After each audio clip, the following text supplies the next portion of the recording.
Ladies and gentleman, neat ಪರೀಕ್ಷೆಯಲ್ಲಿ ನಡೆದಿರುವ ಮಹಾ ಅಕ್ರಮ ಇಡೀ ದೇಶವನ್ನೇ ಬೆಚ್ಚಿ ಬೀಳಿಸಿದೆ.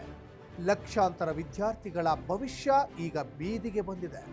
ಆದರೆ ಈ ಪೇಪರ್ ಲೀಕ್ ತಡಿಲಿಕ್ಕೆ ಕೇಂದ್ರ ಸರ್ಕಾರ ಮಾಡಿರುವ ಪ್ಲಾನ್ ಏನು ಗೊತ್ತಾ? ಕೇಂದ್ರ ಸರ್ಕಾರದ ಈ ವಿಚಿತ್ರ ನಿರ್ಧಾರಕ್ಕೆ ಈಗ ದೇಶದಾದ್ಯಂತ ತೀವ್ರ ಆಕ್ರೋಶ ಮತ್ತು ಅಪಹಾಸ್ಯ ವ್ಯಕ್ತವಾಗ್ತಾ ಇದೆ. ಸರ್ಕಾರ ಕೇಳ್ತಿರೋ ಪ್ರಶ್ನೆ ಒಂದೇ, ಪ್ರಶ್ನೆ ಪತ್ರಿಕೆ ಲೀಕ್ ಆಗೋದು ಬರೀ ಆ್ಯಪ್ ಒಂದರಿಂದನಾ? ಒಂದು ಆ್ಯಪ್ ಬ್ಯಾನ್ ಮಾಡಿದರೆ ದೇಶದಲ್ಲಿ ಪೇಪರ್ ಲೀಕ್ ನಿಂತು ಹೋಗುತ್ತಾ? ಹಾಗಾದರೆ ಕೇಂದ್ರ ಸರ್ಕಾರಕ್ಕೆ ನಿರ್ದಿಷ್ಟ ಕ್ರಮಗಳು ಇಲ್ವಾ? ಈ ಬಗ್ಗೆ ಕಂಪ್ಲೀಟ್ ಡೀಟೇಲ್ಸ್ ನೀಡ್ತೀನಿ. ಎಸ್ ವೀಕ್ಷಕರೇ, ನೆಲ ಜಲ ಭಾಷೆಗಾಗಿ ಪ್ರಾಮಾಣಿಕ ಪತ್ರಿಕೋದ್ಯಮ. ನೀವು ನೋಡ್ತಾ ಇದ್ದೀರಾ ಫೋಕಸ್ ಟಿವಿ. ನಾನು ಸಚಿನ್ ಹೆಮ್ಮಕ್ಕಿ.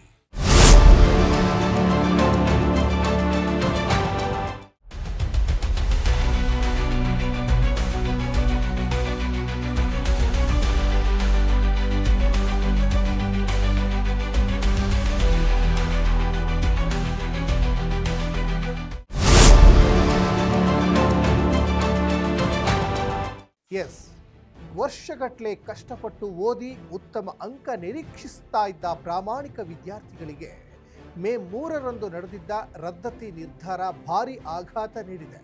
ಪರೀಕ್ಷೆಯ ಪ್ರಶ್ನೆಗಳು ಮೊದಲೇ ಸಾಮಾಜಿಕ ಜಾಲತಾಣಗಳಲ್ಲಿ ಹರಿದಾಡಿದ್ದು, ನೀಟ್ ಪರೀಕ್ಷೆ ಮುಗಿದ ಕೆಲವೇ ಗಂಟೆಗಳಲ್ಲಿ ರಾಜಸ್ಥಾನದಲ್ಲಿ ದೊಡ್ಡ ಆಘಾತಕಾರಿ ವಿಷಯ ಹೊರಬಂದಿದೆ. ಪರೀಕ್ಷೆಗೂ ಮೊದಲೇ ಸಿದ್ಧಪಡಿಸಲಾಗಿದ್ದ ಕೈ ಬರಹದ PDF ಒಂದರಲ್ಲಿ ಇದ್ದ ಪ್ರಶ್ನೆಗಳು ಅಸಲಿ ಪರೀಕ್ಷೆಯ ಪ್ರಶ್ನೆಗಳಿಗೆ 80%ಕ್ಕಿಂತ ಹೆಚ್ಚು ಹೋಲಿಕೆಯಾಗಿತ್ತು.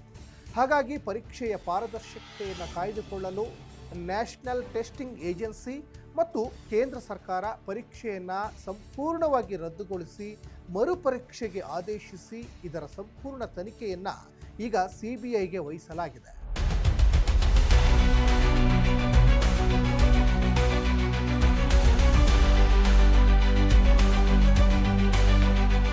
ಇತ್ತ ದೇಶದ ಅತ್ಯುನ್ನತ ವೈದ್ಯಕೀಯ ಪರೀಕ್ಷೆಯಾದ ನೀಟ್ ಭದ್ರತೆ ಈಗ ರಾಮ ಭರೋಸಾ ಆಗಿದೆ.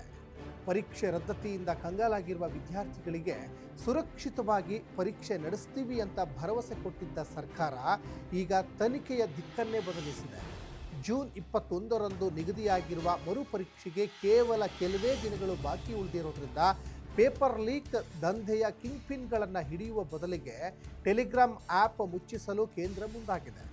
ಸರ್ಕಾರದ ಈ ನಿರ್ಧಾರಕ್ಕೆ ಸಾರ್ವಜನಿಕ ವಲಯದಲ್ಲಿ ಭಾರೀ ಆಕ್ರೋಶ ಉಂಟಾಗಿದೆ.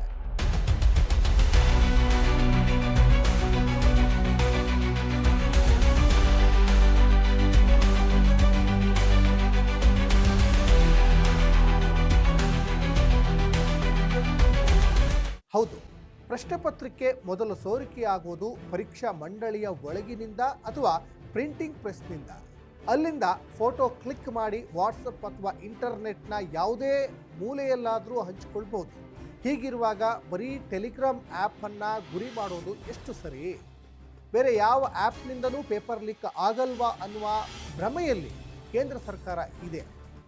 ಈ ವ್ಯವಸ್ಥೆಯ ತಪ್ಪುಗಳನ್ನು ಮುಚ್ಚಿ ಹಾಕಲಿಕ್ಕೆ ತಂತ್ರಜ್ಞಾನವನ್ನು ಬಲಿಪಶು ಮಾಡಲಾಗ್ತಾ ಇದೆ ಅನ್ನೋದು ಸಾರ್ವಜನಿಕರ ಆಪಾದನೆಯೂ ಆಗಿದೆ. ಪರೀಕ್ಷಾ ಪ್ರಕ್ರಿಯೆಯಲ್ಲಿನ ಗೊಂದಲ ಹಾಗೂ ಅತಿಯಾದ ಮಾನಸಿಕ ಒತ್ತಡ ತಾಳಲಾರದೆ ಕರ್ನಾಟಕದ ಕಲಬುರಗಿ ಹಾಗೂ ತಮಿಳುನಾಡಿನ ಕೊಯಮತ್ತೂರಿನಲ್ಲಿ ವಿದ್ಯಾರ್ಥಿಗಳು ಆತ್ಮಹತ್ಯೆಗೆ ಶರಣಾಗಿರುವ ಅತ್ಯಂತ ದುರದೃಷ್ಟಕರ ಘಟನೆಗೆ ಕಾರಣ ಪರೀಕ್ಷೆ ನಡೆಸುವ NTA ಭದ್ರತೆ ಹೊರತು ತಂತ್ರಜ್ಞಾನದ ಆ್ಯಪ್ಗಳಿಂದ ಅಲ್ಲ ಎಂಬುದು ಕೇಂದ್ರ ಸರ್ಕಾರಕ್ಕೆ ಗೊತ್ತಾಗಬೇಕಾಗಿದೆ.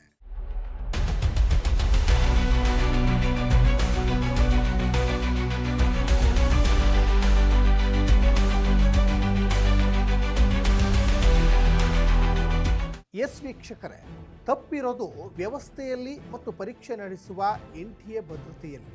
ಅದನ್ನು ಸರಿಪಡಿಸದ ಕೇಂದ್ರ ಸರ್ಕಾರ ತಂತ್ರಜ್ಞಾನದ ಆ್ಯಪ್ಗಳನ್ನು ನಿಷೇಧಿಸಿ ಕೈ ತೊಳೆದುಕೊಳ್ಳಲಿಕ್ಕೆ ನೋಡ್ತಾ ಇದೆ.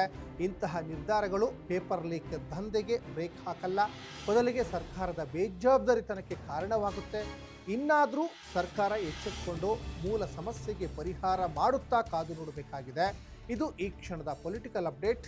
ನೆಲ ಜಲ ಭಾಷೆಗಾಗಿ ಪ್ರಾಮಾಣಿಕ ಪತ್ರಿಕೋದ್ಯಮ ಫೋಕಸ್ ಟಿವಿ.